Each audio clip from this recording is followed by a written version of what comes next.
Hi, magandang araw po sa inyong lahat for our first reading of the dating. Today, tingnan naman po natin kung ano po ang makikita po natin sa ating first reading of the day today, no? Pipili po ako ng 5 cards out of this telepathy cards, at tingnan po natin kung ano po ang makikita natin, pwede po tayo pumili ng message po para sa inyo sa araw na ito dito, no? Tingnan po natin bago po tayo tumalon sa ating first reading of the day. Gusto ko muna pong tingnan kung ano po ang makikita po natin dito sa ating message para naman sa iyo using this telepathy oracle cards.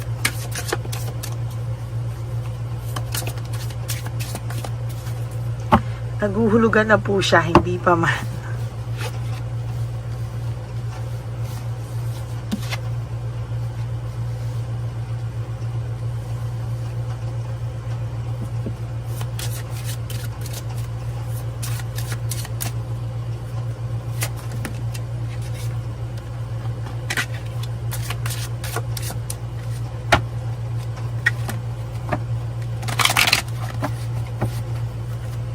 You'll get another 2.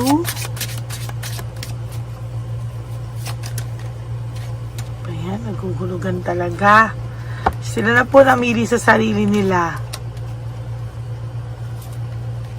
Hindi na po ako, no? Sila po talaga yung nagpahulog para po sa inyo. Ayan. So, ayan po, no? Ito po yung 5 na nahulog para sa inyo sa araw na ito. Tingnan naman po natin kung ano po yung makikita natin or ano po ba yung ano po ba ang ibig sabihin ng 5 mensahe na ito sa araw na ito, no? So, number 1 pong nahulog is all about trust, no? Yes, you have to trust in the process. Kailangan mo daw pong maniwala na you need to trust in a relationship for it to thrive, no? Ikaw po ay minsan nang nasaktan, ikaw po ay parang may trust issues na ngayon pagdating sa pag-ibig, no? Pero gusto ko lang din pong iparating sa iyo na ang bawat tao naman po ay iba't iba, no? Hindi po natin pwedeng ikumpara yung dating karelasyon mo sa ngayong karelasyon mo, no? Paano? Bakit? Baka po yung dating akala mo lolokohin ka lang, yung akala mo ay hindi maayos, yun pala yung magmamahal sa'yo, no? So, hindi po tayo dapat mag-judge, no, sa tao, no? Or, hindi po natin pwedeng i-judge kasi yung mga tao na darating sa buhay natin na, ay nako, this time, sabi nga dito, no? Yes, sabi dito, magtiwala ka sa intuition mo, yes, no, dahil ikaw talaga ay malakas ang iyong intuition. Malakas talaga po yung malakas po talaga yung iyong intuition, instinct. Totoo, no? Most of the time, totoo po talaga pag ikaw na yung nakakaramdam, no? Talagang wala po talagang magka-question dyan sa'yo kasi talagang sabi ko nga po sa'yo, malakas ka when it comes to your intuition, ano? Pero you have to trust also, no? Kailangan pa rin naman po nating magbigay ng tiwala sa ibang tao kasi kung hindi ka na agad magtitiwala from the start, wala po agad pupuntahan yung relasyon nyo. Bakit? Kasi po love is all about trust din naman po, no? Okay, minsan ka nagtiwala, nasaktan ka, ando na po ako, pero ibang tao naman po yung halimbawang mamahalin mo for the second time around. And ngayon, kung ang sabi mo, gusto ko pa rin po, yun pa din So, kung yun pa rin po ang gusto mong mahalin, make sure po, no, na you have to have boundaries, no? Yan po yung sinasabi pala dito na, okay, may iba kasi sa inyo, ang gusto pa rin mahalin yung, for some of you, not everybody naman, ano? For some of you, ang gusto pa rin mahalin ay yung old partners nila or old person sa buhay nila, no? So ngayon, sa nakikita ko po dito, kung ganyan po ang gusto nyong mangyari, na yan pa rin po ang person na gusto nyong mahalin, wala naman po problema kung nakita nyong nag-sorry, nagbago, okay, nandun na tayo, no? Pero, you have to take care of yourself, you have to have boundaries, And kailangan mo muna po ng time to forget those scars, no? Yung sakit na nabigay. Kasi kung papasok ka din po sa isang relasyon ulit sa taong ito na hindi ka naman po nag-heal, hindi mo naman po siya talaga napatawad, mako-confuse ka lang po. Yan ang sinasabi, no? At hindi rin po kayo mag-workout ng tama. Hindi rin po kayo mag-workout ng tama. At hindi lang din po, kumbaga magbabound din sa end yung relationship nyo. If hindi kayo both nag-heal, hindi niya talaga na-realize yung kanyang mga kasalanan, no? And sa'yo din, ikaw din. Syempre, it takes two to tango naman, ano? Hindi naman po. Syempre, nagawa niya rin yan dahil may reason siya.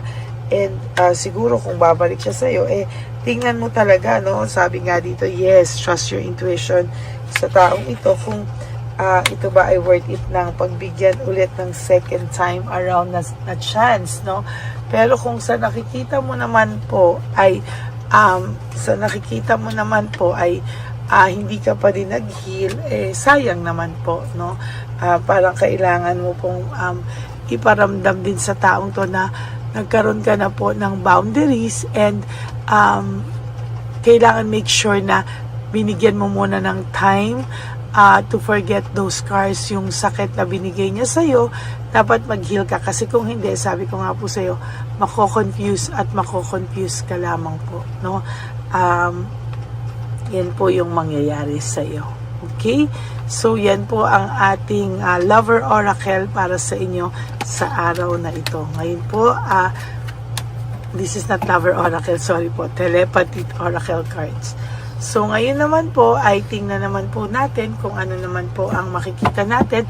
We'll choose 20 cards out of these cards para makita naman po natin kung ano naman po ang mensahe sa inyo para sa araw na ito.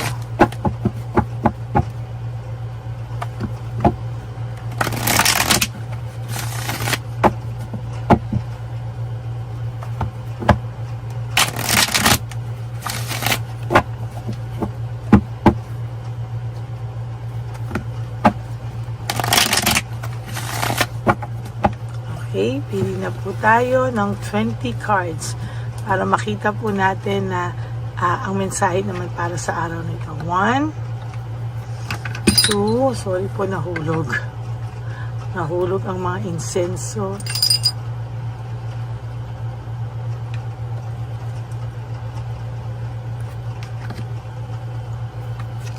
3, 4, 5, 6, 7, 8, 9, 10. Huwag niyo po skip to, ha, kasi dito tayo kumukuha ng energies para sa inyo. 11, 12, 13, 14,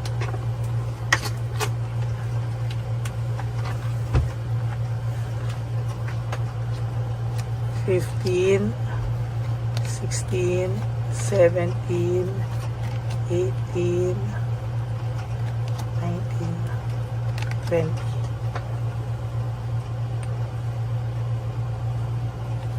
Okay, itabi muna po natin yung ating mga hindi napili.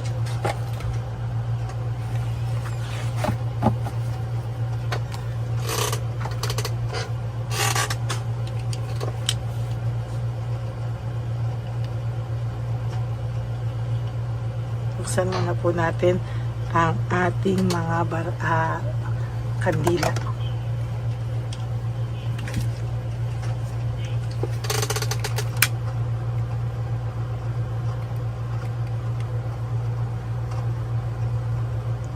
Okay. There you go. Start na po tayo. Magsasalamin lang po ako. At medyo malabo ang aking mata. Okay. There you go. Pili na po tayo.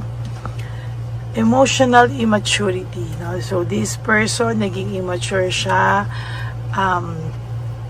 hindi niya po alam kung ano po yung mga dinanas niya.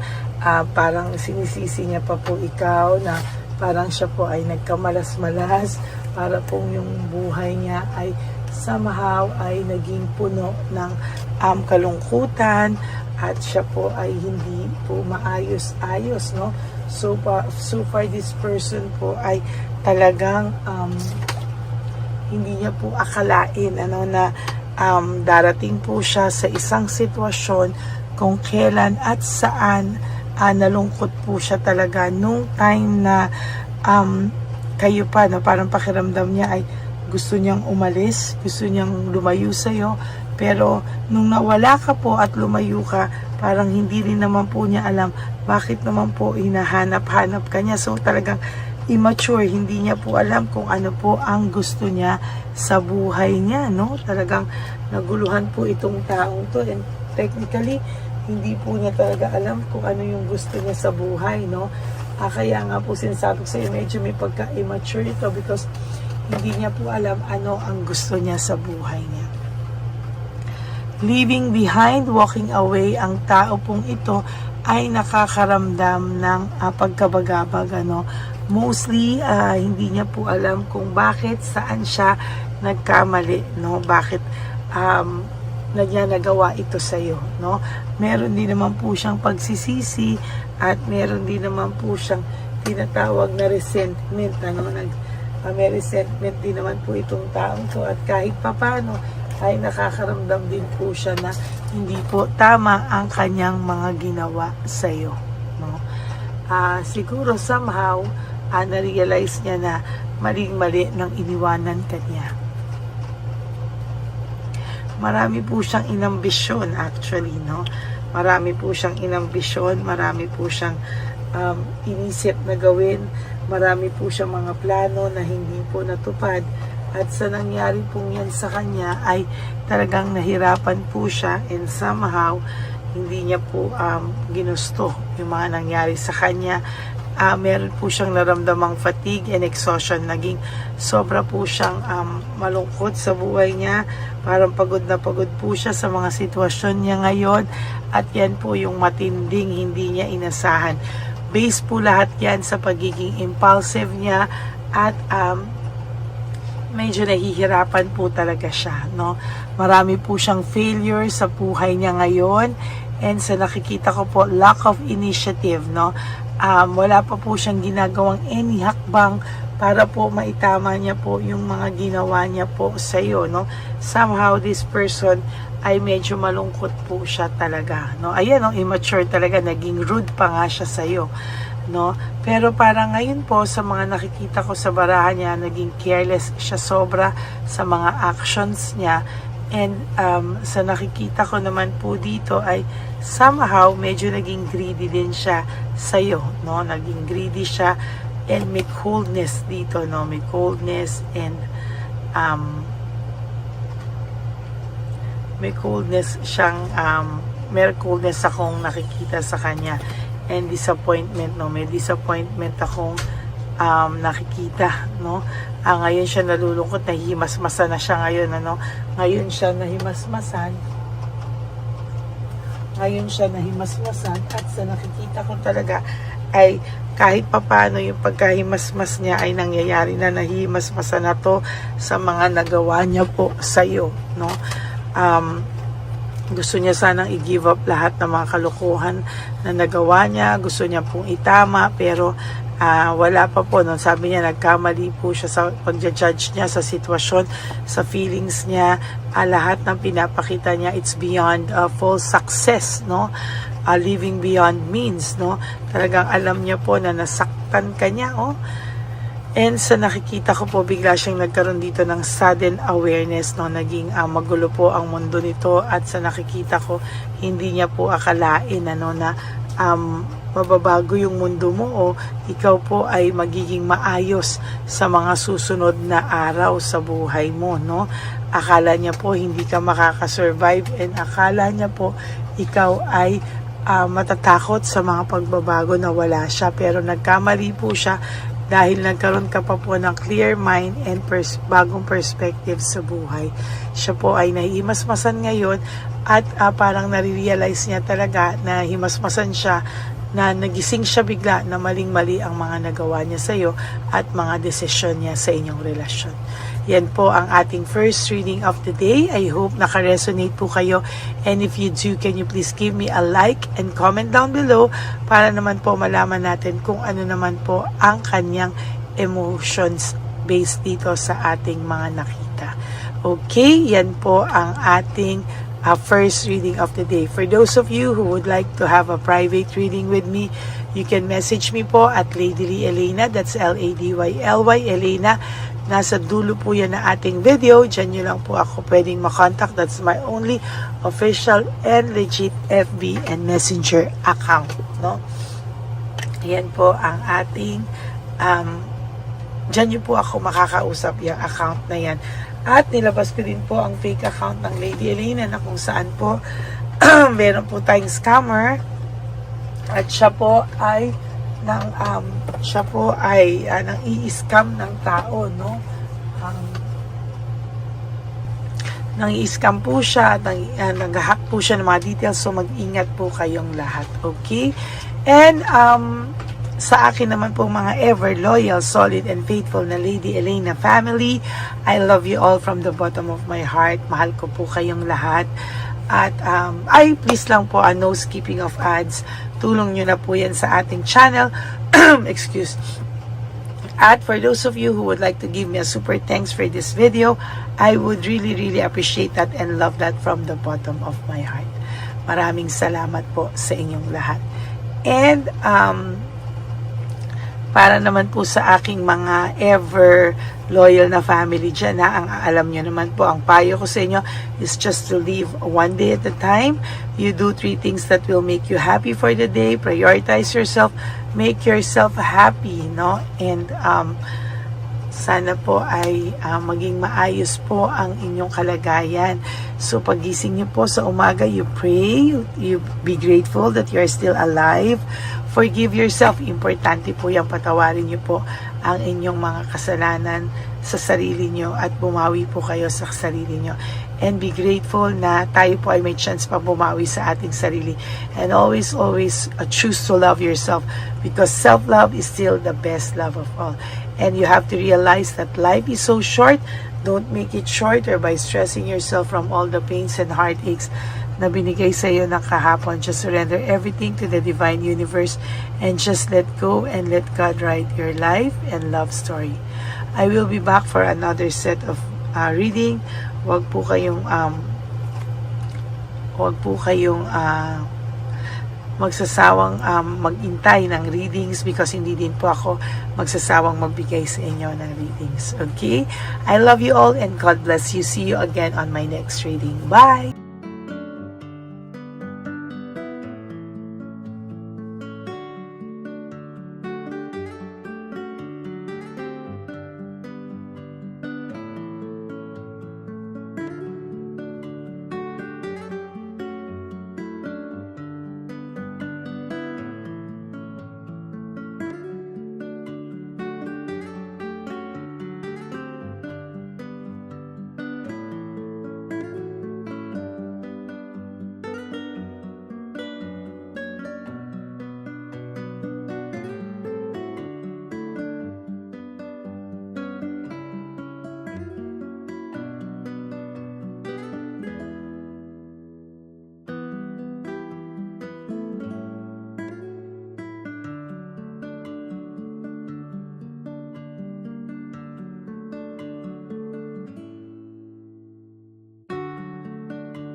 Jesus. Ano sa'yo?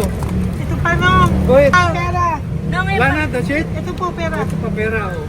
Bigayan ni Papa Jesus. Kain mo yan, ha? Jesus yan. Bigay. Wala ka ng pera dyan, ha? Okay lang kami, okay lang kami. Para sa iyo yan, para sa iyo. Naman yan ang isip niya. Pagkain mo yan, ha? Saan ka pa? Bye-bye. Yung pagkain makunit. Wala po to. Bakit? Lagay mo lang po dito. Pati po. Taga po, may bibigay lang po kami sa'yo. Bigay po ni Papa Jesus. Yan, para po sa'yo yan. Ingat po.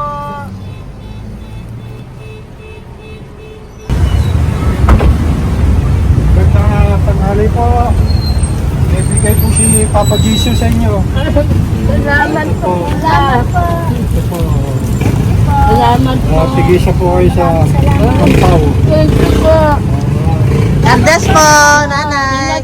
Apo, apo, apo. Salamat po. God bless.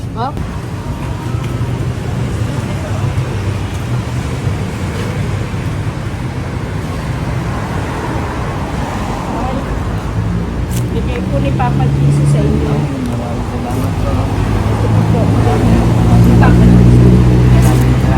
God bless po. Kuya, pangkain mo po yan, ha? Tayo ka ba nandyan? Po, hindi po. Dito po, nagatimbahan po. Ah! Sa music ministry. Doon ka nakapwesto. Opo. Sige po, Sige po, bye po.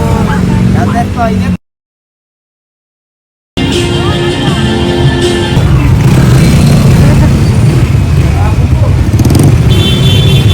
Bigay po si Papa Jesus.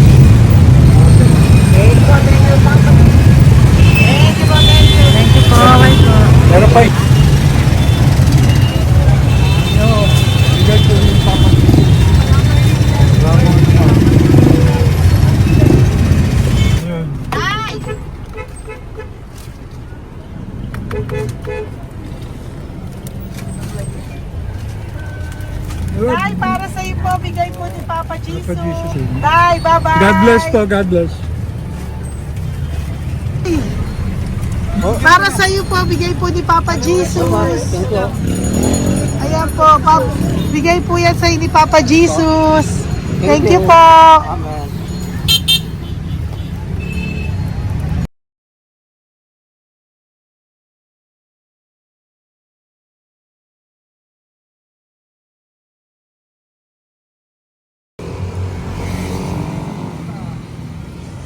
Bigay ni Papa Jesus. Kaya pagkain ato ko, ah. Madami mong aso, kuya. Alaga mo lahat yan? O, nagkait. Kuya, size yan. Nasa iba? Nagkakala. Ay, talaga? Salamat po. Nalagala ko. E, paano pagkain yan, kuya? Saan mo kinukuha? Sa tambay ko. Lahat. Ang dami. Ang dami niya pong aso. Oy, ang daming aso ni kuya. Sais. May nagbibigay sa inyo pagkain. Nangangalakal ako. Okay po. Tapos, Kaya mo kuya, pag nadaan ako, bibigyan kita ng dog food dito, ha? oo. Dito ka lang ba lagi? Oo, dito ako nagtutulog. Okay po, sige. Okay po. Marami din akong aso sa bahay, eh. Salamat po. Okay po. Isa. Kuya, pangkain mo yan, kuya.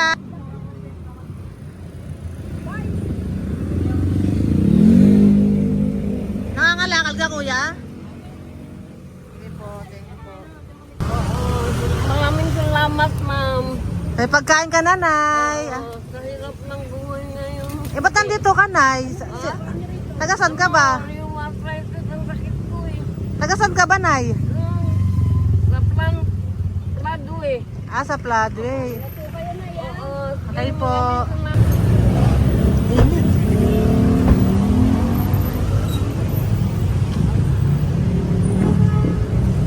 Nay! Bibigay ako sa'yo. Matandaan mo na ako. Ito. Hapon po. Si tatay. Si tatay. Thank you, Nay. Habay po.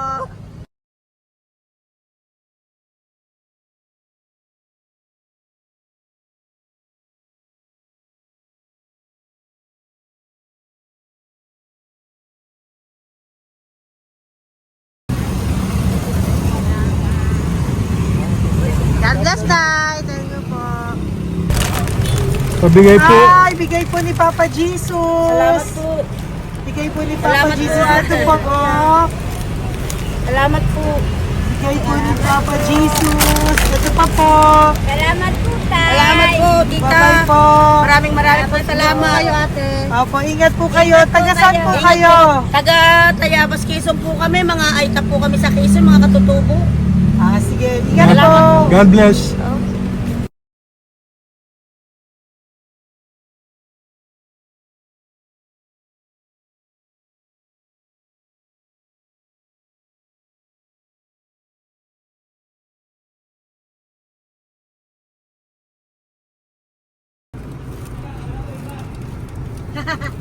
Tay, Tinatawag niya bigay po ni Papa Jesus. Thank you po.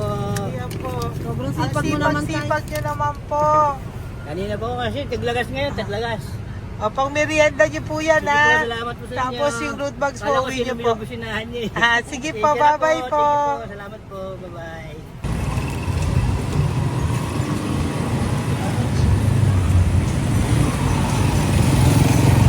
Brother! Basta, mabigay ni Papa Jesus ang sa'yo. Ang kaya mo yan, ba't hindi ka makatayo? Na ano ka? Okay. Sige, bye-bye. Hello po. Tama. Para sa inyo po, bigay ni Papa Jesus. Thank you very much. Sige po, bye-bye po. God bless you. Tay, magandang hapon po. Bigay po ni Papa Jesus. Ito pa po, Tay. Para sa inyo po. Bye-bye po.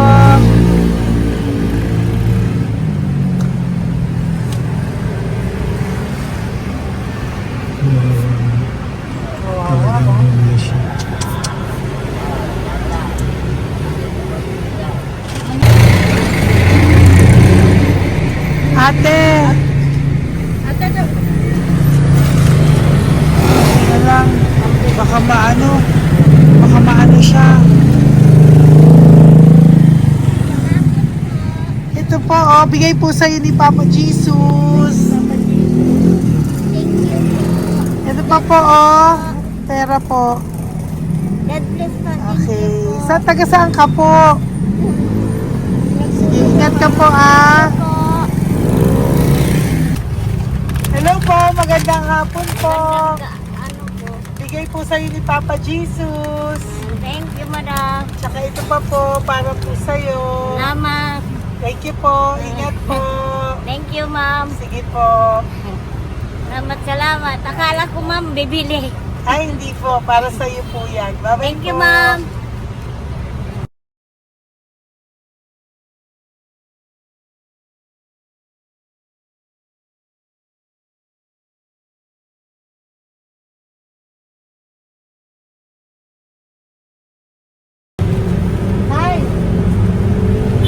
Hirap na hirap. Bibigay po ako ng uso. Hirap na hirap Dito siya. ba tayo dito sa kabila? Hindi mo siya lies pa yan. Kawawa naman. Tay, magandang araw po. Oh Lord. Bigay po ni Papa Jesus. Ay, ito po, ano, pantagdag po. Pagdagdag po, bigay po ni Papa Jesus. Thank you po. Thank you po. Kawawa naman. Diyos ko, hindi na siya makaano po. Ano? Tama, may tatalingin lahat. Ano kami yun? Nalilito ko lang. Siyempre, ang bigat niyan.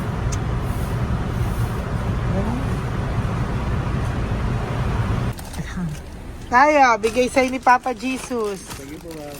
Ayun yung palinis po, ma'am. Hindi na po, okay na Sige po. po. Ito po. Thank you ma'am. po. Thank you, sir.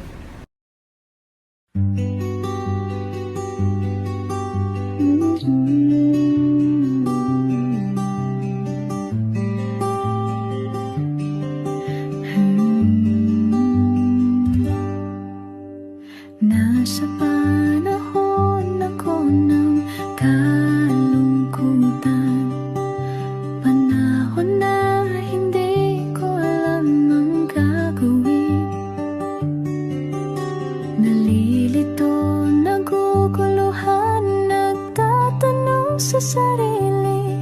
Ano nga ba ang gagawin ko?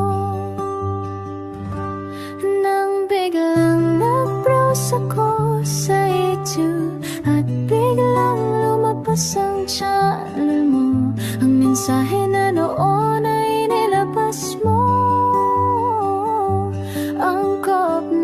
Angkop sa nadarama ko. Unang beses lang dumaan ang channel mo sa browser ko. Hindi ako nagdalawang isip na hanapin ang Facebook account mo at mag-message sa'yo. Agad ka naman sumagot sa mensahe ko.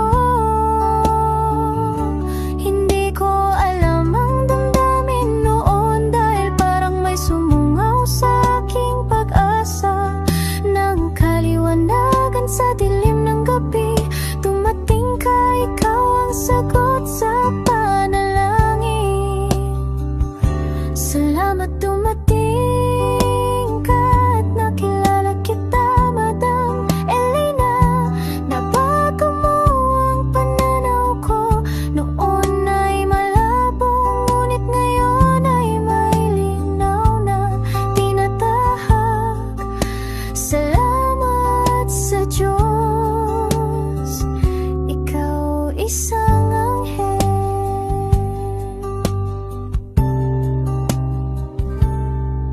Na inihulog sa lupa upang kami ay tulungan na magkaroon ng linaw sa buhay. Pinadaan sa'yo ang mensahe na nais iparating ng ating lumikha.